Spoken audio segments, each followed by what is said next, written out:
Thank you so much for your time on the show, man. Let's first start off by getting your assessment of the pandemic on the global front. For us in Sierra Leone, given our experience with Ebola in 2015, we have significantly benefited from that experience in the sense that when the Ebola pandemic happened in 2013, it was a shock to not just us in Sierra Leone, but to the world.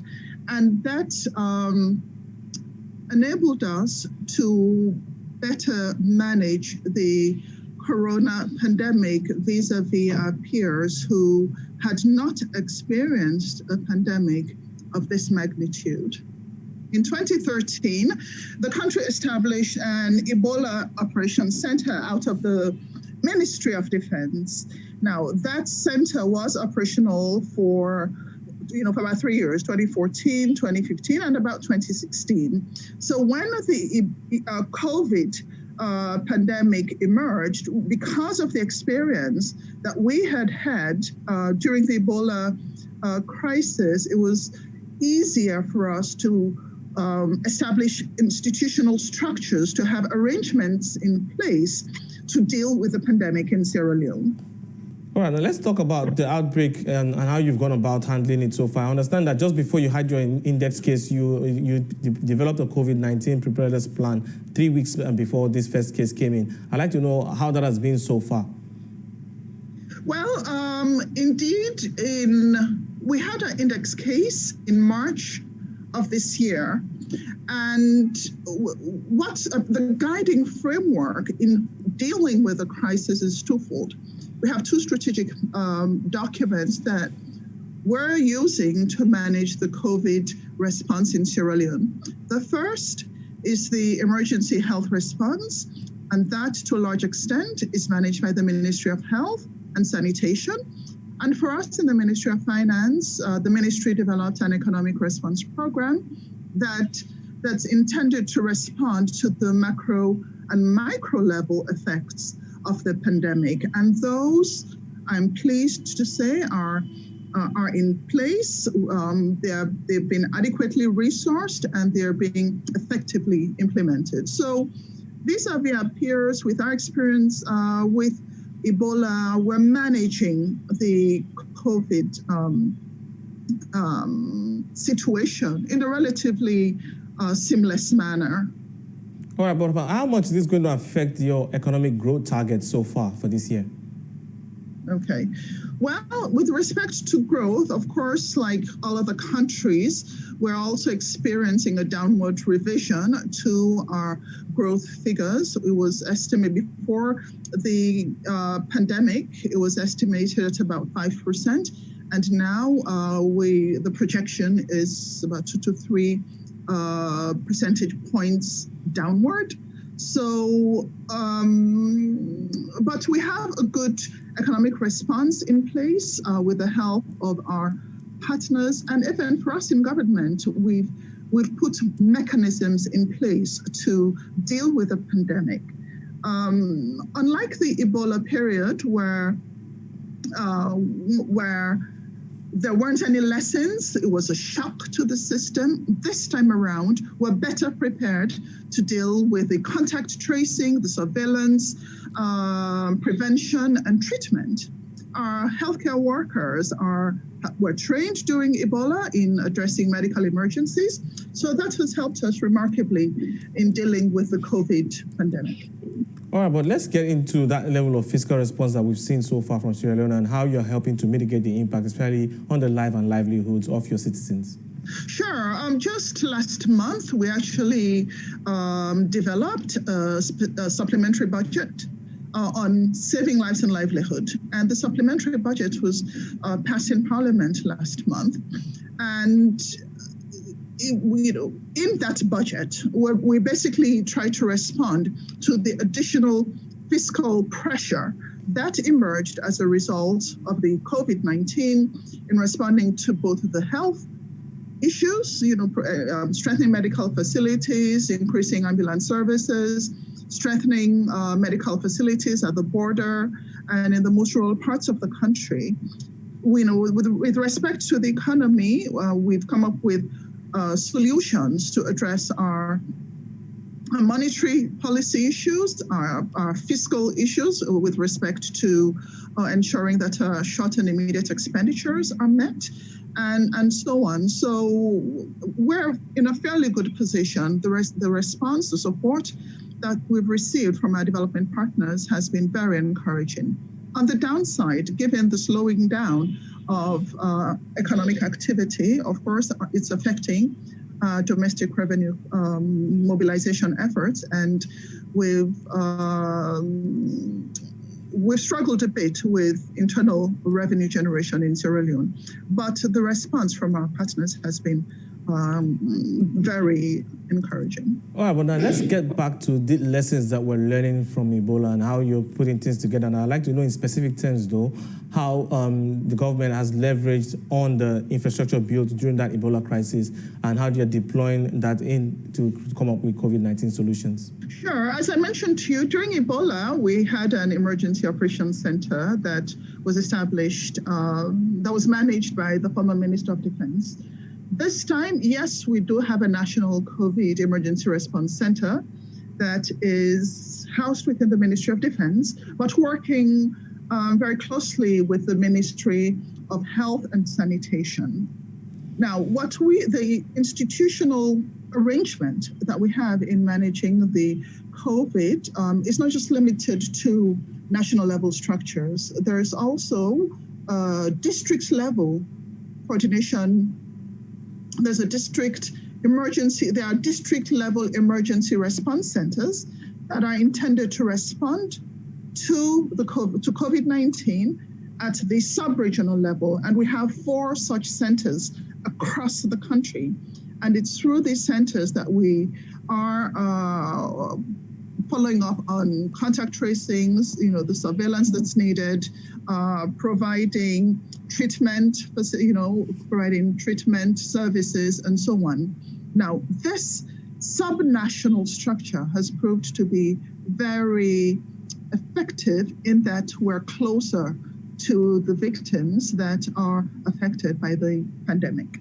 All right, I remember during the Ebola pandemic covering a story around digital payments and how Sierra Leone is using that to, help the efforts in combating the Ebola crisis at the time. But I'd like to know, let's look at the benefits from that Sierra Leone's inclusion into that United Nations-backed Better Than Cash Alliance. And I'd like to understand definitely how that can quantify the benefits of making that switch to digital payments and how that is playing out to help the efforts in fighting COVID-19.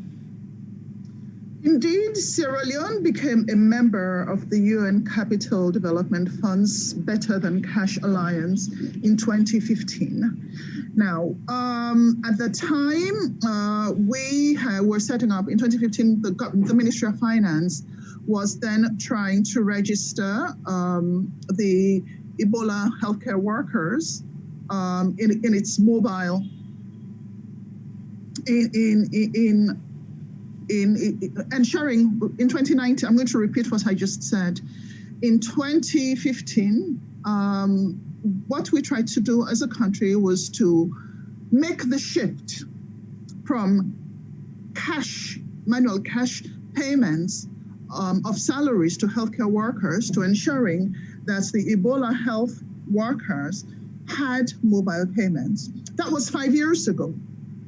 Now in 2020, most healthcare workers that are involved in providing services to COVID victims do have mobile accounts, and the salaries, allowances are all being paid through the mobile accounts. So indeed, the Better Than Cash Alliance that was established here in Sierra Leone in 2015 has proved to be very helpful in the sense that we've improved the efficiency of our payment processes to our healthcare workers in Sierra Leone remarkably. So we're very pleased to be part of the Better Than Cash Alliance, and we're now working on expanding our digital payment system across the country.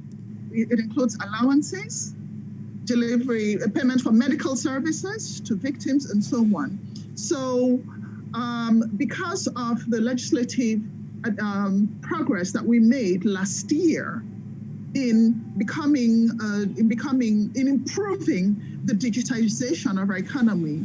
We now have more businesses and individuals with mobile accounts. And for us in the Ministry of Finance, we're now working intensely, relentlessly on ensuring that many Sierra Leoneans do have digital accounts that we can channel payments so that we can improve and modernize the efficiency. We can modernize our financial services in the country.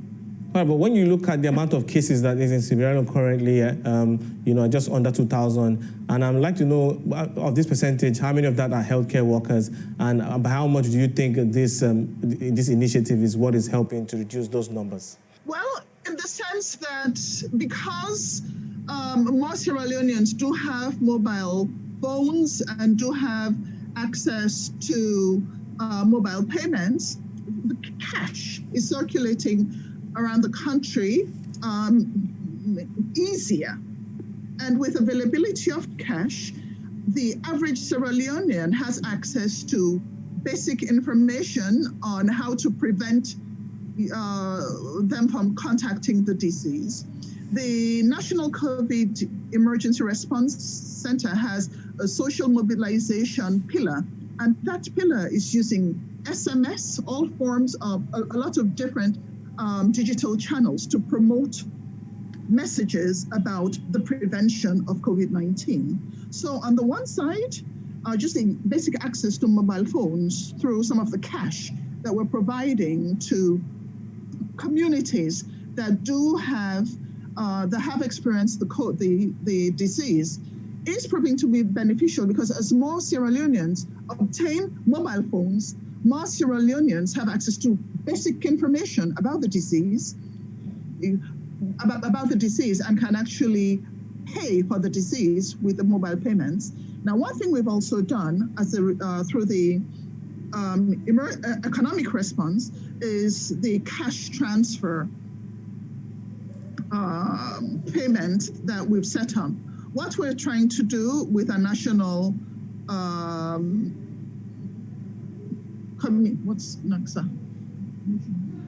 a National Commission for Social Action is to provide direct cash to as many vulnerable Sierra Leoneans as possible. And through this initiative, we've increased the distribution, of cash to vulnerable groups, and putting them in a much better position than they otherwise would be had the cash not been available to them. And all these payments are being processed using mobile money systems. There's no doubt that the COVID-19 pandemic played a double whammy on both the health and the economic systems across the world. But I'd like to know, for the case of Sierra Leone, I'd like you to speak to the importance of not losing the progress that that your country made so far since the Ebola outbreak, first on the healthcare systems and also on the economy. It's leadership. What His Excellency the President, Julius Maada Bio, did, even before we had our index case, was he led the advocacy and the social awareness and mobilization effort. He went throughout the country. He issued recorded messages informing all Sierra Leoneans about the COVID-19 situation. And this was powerful. When you have the executive, the commander-in-chief, advocating to all its citizens that this is what is happening in the world, you must prepare for it. We have lessons to learn at an individual level. Let's protect ourselves. Let's limit contact. We need, practice the isolation, listen to the messages coming from the Ministry of Health. This, COVID-19 is different from Ebola. We must prepare for it. Let's not forget what we just went through. We don't want history to repeat itself. And President Maada Bio really helped significantly to ensure that all citizens in Sierra Leone know about the dangers of the disease, are taking concrete steps to protect themselves and prepare themselves against the disease. So and also his sensitization was not just about the medical side, but also the financial side. He also advised citizens to manage their finances better because of the slowing down of economic activity that would result because of COVID-19 across the globe. So we're very prepared in Sierra Leone because of the leadership that we had. He took the lead in sensitizing all Sierra Leoneans to prepare for it. And I'm not sure, how many countries, I'm not sure of how many countries had their leaders leading the sensitization and advocacy, to, prepare for the disease and how they should respond to the disease. So we're grateful for the leadership that we have in Sierra Leone. All right, but still in dealing with the socio-economic impact of this pandemic, I'd like to know the level of feedback you are getting back, first from the average citizens of Sierra Leone and also the private sector. Oh, the average citizen, well, when it comes to Sierra Leone, we've now instituted fines in the country for citizens that do not wear masks. And the fines are fairly steep. Okay, no one wants to pay a fine because of their carelessness. So usage of masks has been embraced by all Sierra Leoneans, and they're taking that aspect of the disease very seriously. With respect to the economy, as I mentioned, we do have a quick action economic response program. And that program is costed at about $150 million. And, for us as a government, we've put aside a certain proportion of our reserves, our internal resources, to support businesses who, with their recurrent expenditures, to minimize the effect of COVID-19 to their businesses. Now, some of these resources provided by Bank of Sierra Leone, there's a Bank of Sierra Leone facility where we're issuing loans to commercial banks for onward lending to small and medium entrepreneurs. And this facility is working well, where the rules and governing arrangement that have been put in place to manage the funds channeled through this facility are prudent. We expect I think the loans that would be issued through the commercial banks would be managed well because of the rules and procedures that have been put in place to manage the fund. It's small, it's only about $50 million.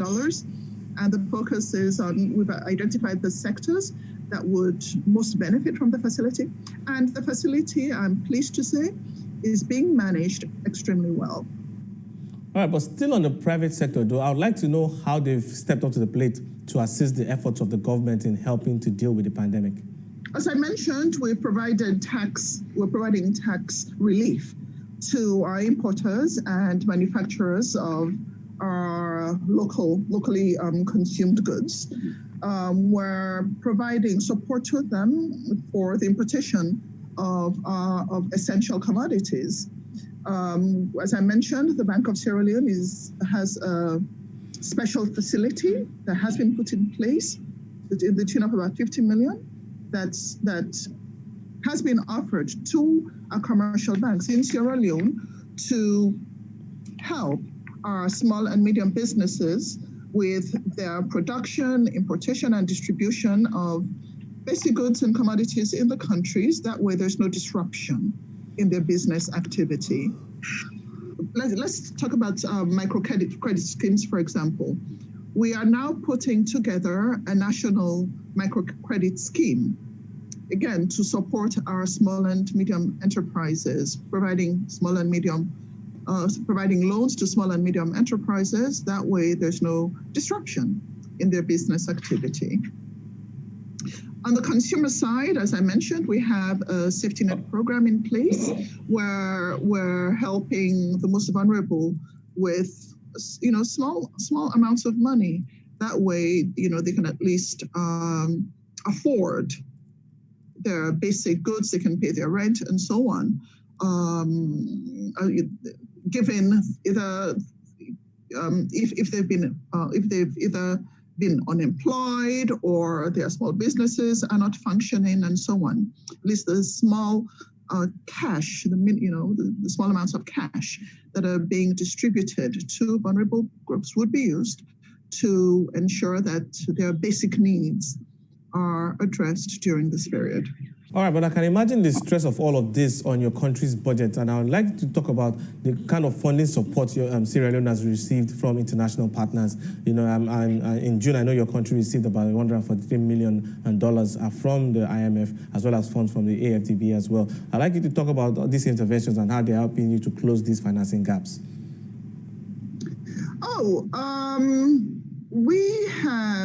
We've got a budget of, it's a small national budget, but the supplementary budget that we took to Sierra Leone is indeed intended to address the fiscal pressure that emerged as a result of the pandemic.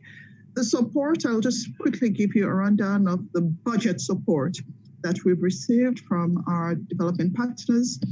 And yes, you rightly mentioned we received about $143 million from the International Monetary Fund through the Rapid Credit Facility. And those funds were channeled directly to the Consolidated Fund. And those funds are, to a large extent, used to address the economic response that some of the activities I just described to you. For example, I've talked about the safety net. I've talked about the loan facility through the Bank of Sierra Leone. I've talked about the national scheme. So because budget support comes directly to the Consolidated Fund, what we have been doing through the economic management team is sit down and prioritize the short and immediate fiscal needs coming in from our partners to directly respond to the COVID emergency that we're dealing with. The World Bank, in addition to the International Monetary Fund, also supported us with $100 million. So between these two institutions, we've managed to mobilize about $250 million. However, the support that we received from the World Bank was budget support that should have actually disbursed in 2019. So because it arrived this year, it's actually helps us quite significantly because it's coming at the right time, in the sense that our revenue targets, we're experiencing difficulty with meeting our revenue projection, and the budget support from the World Bank has come in at a very critical time when we're not meeting our revenue target.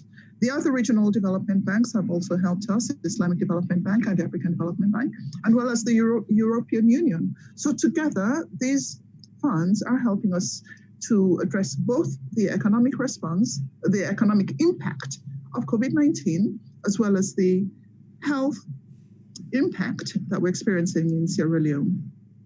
But again, I'd like to acknowledge the role of His Excellency the President, in the sense that last year there was a special visit that he made to the President of the World Bank, advocating for additional resources. And it's good, we're happy that the resources provided by the World Bank arrived in Sierra Leone at this critical moment when it's most needed.